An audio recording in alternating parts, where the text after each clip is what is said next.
Look at what we've achieved in the space of 11 years. It's phenomenal. And I want to thank every single one of you that's been riding with me. What a roller coaster journey. But you know what the problem is that it's far from over yet. You know, we've done it once, we've done it twice. Doing it a third time hasn't been easy, but I believe it's something I can achieve. It's about making the right steps forward, working hard, improving, and it's got to come from here more than anything. It can't come from any external voices or influences. It's got to come from here. And it's only been a day, but when I sit back and I'm thinking, I know I got a lot of this, man. I know I got a lot of this, so yeah. Just very quickly, any chance of a retirement for Anthony? No, I don't think so. I mean, look, he was on a great run. He just got caught so early. I mean, he never really got a chance to get into the fight, but even in the circumstances, he almost found a way back in. Anthony Joshua swiftly put to bed any notion that retirement might be on the cards after his upset defeat at the hands of Daniel Dubois on Saturday night, hinting instead at a rematch. Meanwhile, Tim Bradley feels that Joshua has evolved technically with all the different trainers he's had during his career. However, due to Dubois' pace, Joshua became overloaded and unable to figure out which plan to use. Bradley stated, AJ has gotten a little bit better skillfully. He evolved through all those trainers. The thing is, when you force a pace on him, it's like system overload. When a fighter constantly changes trainers the way Joshua has, it gives them too much knowledge, and they can't process it in the same way if they had been with one coach from day one. When you only have one coach your entire career, you know what to do. Bradley continued, he doesn't know what to do. He has to react quickly, and it requires him to make quick decisions. I knew this was going in. Dubois does very well when he's coming forward. He's very explosive. He has that pendulum bounce. He'll bounce back and then come forward extremely fast and close the distance on you. Joshua's attitude about needing to swap out coaches each time he loses came back to bite him, making him unable to deal with a high-pressure situation last Saturday. This wouldn't have happened if Joshua had stuck with the coach with whom he first turned pro. I think the fight was won out of the gate. As soon as I saw AJ come out, he had his chin in the air and his hands down, said Bradley. I looked at my wife and said, this is over. He's getting ready to have his chin knocked off. As soon as that right hand landed, he never recovered from the first right hand at all. Joshua looked like he was following his trainer Ben Davison's game plan to use movement, which was ineffective because it allowed Dubois to come after him and unload with full power. AJ never really got his offense going in the first round before getting clipped, and he was too hurt in the remaining rounds to do much. Bradley further added, it still looked somewhat like the same AJ, but his chin was up in the air. His hands were dropped. I don't know if that had something to do with the way he was trained. However, that was AJ, people. It was. He got out jabbed, he got out positioned, and Dubois came to win, and he showed up.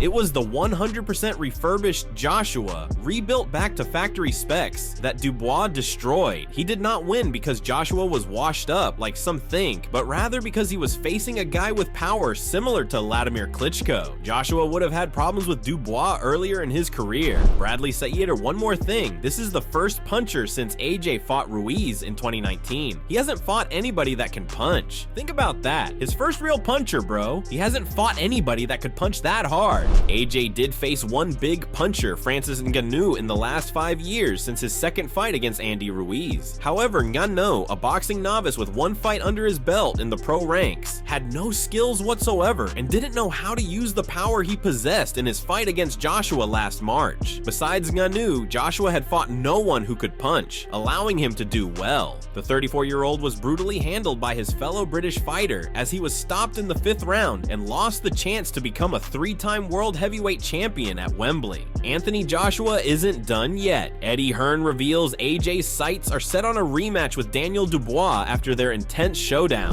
I asked around, someone said there is a rematch clause for this fight. Is that the plan? Yeah, to take an immediate rematch? We'll keep that respectful because Daniel Dubois stunned Anthony Joshua with a 5th-round knockout victory to retain the IBF World Heavyweight title at Wembley Stadium. Joshua was knocked down 4 times in total. Promoter Frank Warren has made it clear that while Daniel Dubois isn't obligated to give Anthony Joshua a rematch, he's more than open to the idea, with no rematch clause locked into the contract for their recent clash. Warren emphasized that Dubois remains free to pursue his next steps without any immediate obligations. However, he left the door wide open open for a second fight between the two. Frank Warren said they can have it a rematch if they want it anyway. I don't have a problem with that. Frank Warren has confirmed that while Daniel Dubois is not contracted to take a rematch with Anthony Joshua, the promoter would still welcome a second fight. While Warren said there was no rematch clause in Joshua's contract for Saturday's showdown, Warren expressed his willingness, stating they can have it if they want it anyway. I don't have a problem with that. This signals that, despite no official contractual requirement, a rematch could very well be on the horizon, leaving the decision in Joshua's hands to chase redemption. In the ever-evolving heavyweight landscape, Frank Warren sees no shortage of opportunities for British boxing. The UK continues to be a breeding ground for top-tier heavyweight talent, producing a steady stream of world-class fighters ready to make their mark on the global stage. With some of the biggest names under his promotional banner, Warren feels the country is in a prime position to dominate the heavyweight division. There's loads of options. We're blessed in the UK. I think we've got the best heavyweights in the UK, Warren proudly stated. He further highlighted the depth of talent at his disposal, pointing to established champions and rising prospects alike. We've got Tyson Fury. We've got Daniel here now, doing what he's doing. We've got young Moses Atama coming through and all these other guys, Warren added, emphasizing the promising future of the division. Warren's vision extends beyond individual fighters. With a stacked roster of British heavyweights, he believes there's a wealth of thrilling domestic matchups that could electrify fans. There's some brilliant fights to be made, some great domestic bouts to be made, Warren concluded, underscoring his confidence that the heavyweight scene in the UK will continue to flourish with exciting clashes on the horizon. Joshua was floored multiple times in a blistering display from Dubois before finally being stopped by an explosive right hand in the 5th round. The decisive moment had arrived just seconds after Joshua thought he had made a breakthrough by wobbling Dubois, who stunned Wembley by countering emphatically to send the former unified world champion tumbling to the canvas. In doing so, Dubois cemented his credentials as IBF World Heavyweight Champion while celebrating the biggest win of his career in front of a 96,000 sellout crowd. Following the intense bout, Matchroom CEO Eddie Hearn wasted no time in discussing the future of Anthony Joshua. I mean, listen, obviously I'm devastated because our guy lost, but what a fight. I mean, absolute nightmare start. Despite the grueling nature of the fight, Hearn believes Joshua won't shy away from seeking redemption. He never really truly recovered, but he showed so much heart and arsehole. I've never seen anything like it. The former two-time heavyweight champion has shown a pattern of bouncing back from setbacks, and this time appears no different. With Daniel Dubois putting on a strong performance, a rematch would be a dangerous yet enticing prospect for Joshua, who is determined to reassert his place among the heavyweight elite. We knew Dubois was going to start fast, but unfortunately he landed early and AJ just couldn't recover, but so proud of him because the heart he showed was unbelievable. Hearn suggested immediately after the fight, confident that Joshua's fighting spirit will drive him toward a second meeting. I think Joshua, will exercise that rematch clause. I think that's a given. Though Joshua will likely need time to recover physically and mentally, the Matchroom boss acknowledges the high stakes of a rematch. Hearn continued, pointing to Dubois' upward trajectory and the increasing threat he poses to Joshua. He'll need a rest, and it's a dangerous fight. This guy's growing in confidence all the time. Still, Hearn is convinced that Joshua sees a path to victory in a rematch. Hearn explained he'll believe he can hurt Dubois. He'll believe he can beat him, reinforcing the idea that Joshua isn't ready to back down. But Hearn also gave full credit where it was due, recognizing Dubois' commendable efforts. But full credit to Daniel Dubois. He deserves all the credit. It was a great performance, Hearn said, making it clear that Dubois' rise is undeniable, and a rematch would be a challenge for both fighters. While no date is yet set, Hearn insisted that another fight would be coming. He said, "No immediate rush, but I know what AJ is like and he would love to have another crack at him." Eddie Hearn took to the post-fight press conference to lay out Anthony Joshua's next steps, shedding light on potential matchups and future plans. And listen, we got to win the rematch.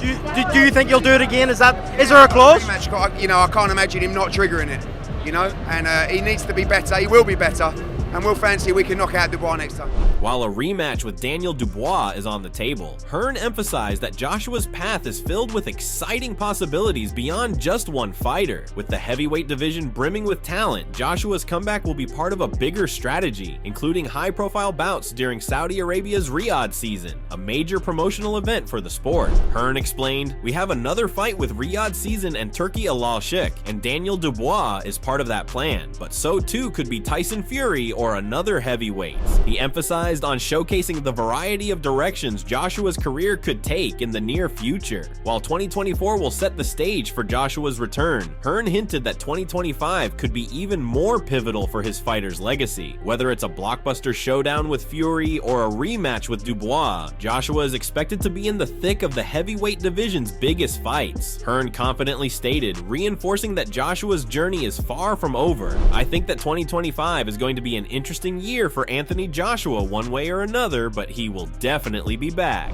Regardless of the opponent, Hearn promised that Joshua's return will be one to watch. Hearn stated, "Whether it's against Daniel Dubois, Tyson Fury, whoever, you're going to be entertained." Hearn left fans eager to see what's next for the former champion in his quest to reclaim the top spot in heavyweight boxing. Joshua was knocked down in the opening round with a thunderous overhand right from Dubois, never quite recovering as he endured wave after wave of punishment amid a raucous Wembley atmosphere. Eddie Hearn, speaking passionately after the fight, couldn't hide his admiration for Anthony Joshua's resilience in the face of adversity. From the first round, Joshua was battling more than just Daniel Dubois' punches. He was fighting against his own physical limits. Despite the tough situation, Hearn praised Joshua's heart and determination to stay in the fight, showcasing the champion's warrior spirit. Eddie Hearn said, "It was the first round. After that, he was fighting on heart and desire. I'm so proud because he never gave up. His legs were deceiving him and he kept on trying."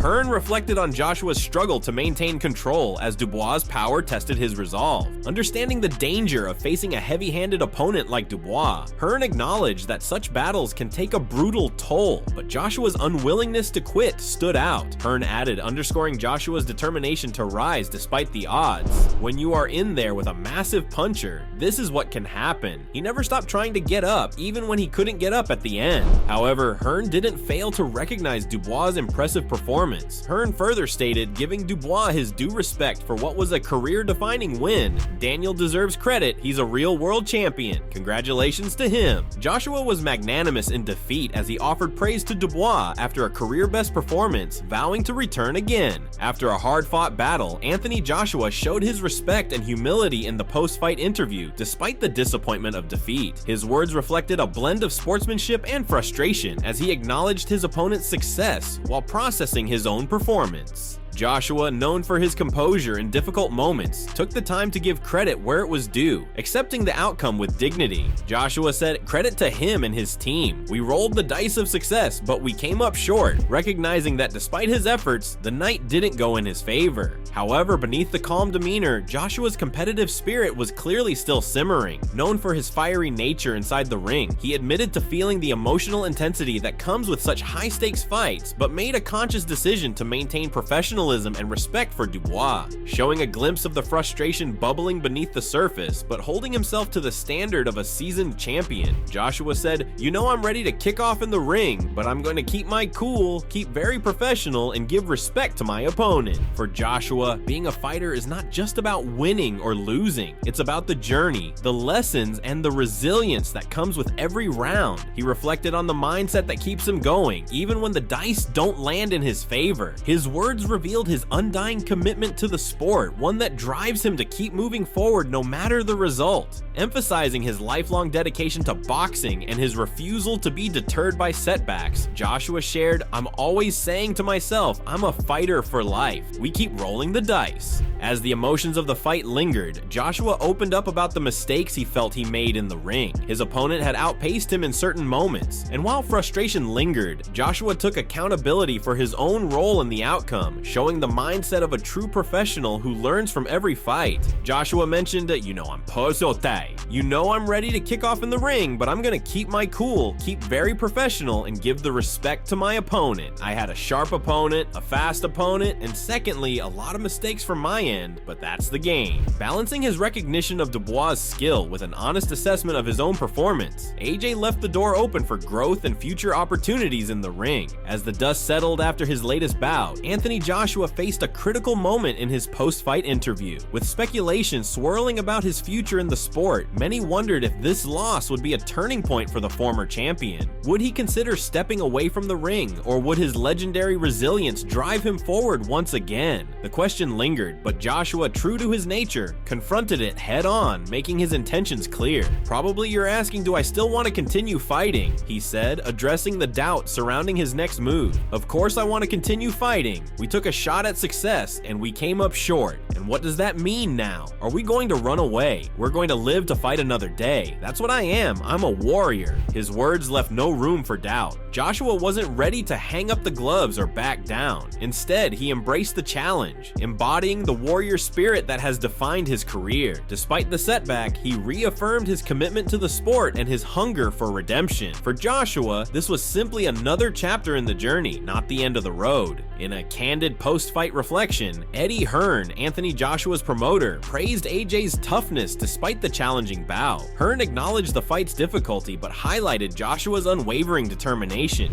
It's a difficult defeat, but at this point you have to try and take any positives you can, and it's difficult because the start was disastrous. And the only positives I can take is the unbelievable heart and guts and nuts that he showed to never give up. And I said in the change room, I said, the amount of times I've heard over the years of fights say, I will rather get knocked out than try and survive or lose on points. I will go out on my shield. He went out on his shield. Even when he didn't have his legs, he was trying to land the right hand and he was trying to find a way back in the fight. And remarkably, as bad as he performed tonight, or as many of the mistakes that he made, he still could have won the fight. Hearn's words underscored Joshua's resilience and warrior spirit, even in the face of adversity. We've been fighting 400 and still fighting to this day. To this day. To this day. To this day. Oh, shit. Wow. To this day. Amidst speculation about Anthony Joshua's future, talks have surfaced about a potential showdown with Deontay Wilder. It's his legacy beyond just Fury and Wilder. For sure, it would have been great to take those fights. In a highly charged commentary, Gareth Davies didn't hold back his criticism following Anthony Joshua's recent bout with Daniel Dubois. Davies delivered a scathing review of Joshua's performance, asserting that the former champion was severely beaten. His remarks reflect a significant concern about Joshua's future in the sport, questioning the wisdom of a potential rematch. Davies said, "We haven't seen him beaten up like this before. He was beaten up last night. Absolutely beaten up. That's why here's my view. Don't fight Daniel Dubois in the rematch. Eddie, why are you saying fight Daniel Dubois? That could be catastrophic if the same thing happens again and it ruins his legacy, and he has got a great legacy in the sport." With a provocative stance, Davies suggested that Joshua should reconsider his approach and opt for different opportunities rather than risking another high-stakes fight with Dubois. He continued, "Wait out, see what happens with Tyson Fury and Alexander Usyk, and fight Tyson Fury next year and then retire. That's all he needs to do." Prerogative. But in my view, if I was advising him now, I'd say, don't fight Daniel Dubois again. Don't fight Deontay Wilder. Because some people will suggest that fight now. Just wait out for Tyson Fury and Alexander Usyk, recover, and fight Tyson Fury. This controversial advice reflects Davies' belief that Joshua's best path forward involves carefully selecting future opponents to preserve his legacy, rather than rushing into another potentially damaging fight. A defeat for Joshua casts further question marks over the prospect of a meeting with Alexander Usyk and Tyson Fury, who will face off in a rematch in Saudi Arabia later this year. Dubois, still just 27 years old, will also have his sights set on Usyk as he looks for payback from his own defeat to the Ukrainian great. After Anthony Joshua Joshua's tough defeat to Daniel Dubois, the boxing world is buzzing with speculation about his next move. Joshua, who was knocked out in the 5th round and missed out on a chance to become a 3-time world heavyweight champion, is now facing a crossroads in his career. Despite the setback, Joshua's promoter, Eddie Hearn, is confident that Joshua will be ready for a rematch, showcasing his trademark resilience and determination. However, not everyone agrees with this plan. Gareth A. Davies has been particularly outspoken, saying Joshua was heavily beaten and warning that another fight with Dubois could be risky. Davies even suggested Joshua should aim for a fight with Deontay Wilder or consider retiring after a bout with Tyson Fury. As Joshua contemplates his next steps, the heavyweight division is filled with exciting possibilities. The big question now is, will Joshua go for a rematch with Dubois, or will he explore other high-stakes fights to reignite his career?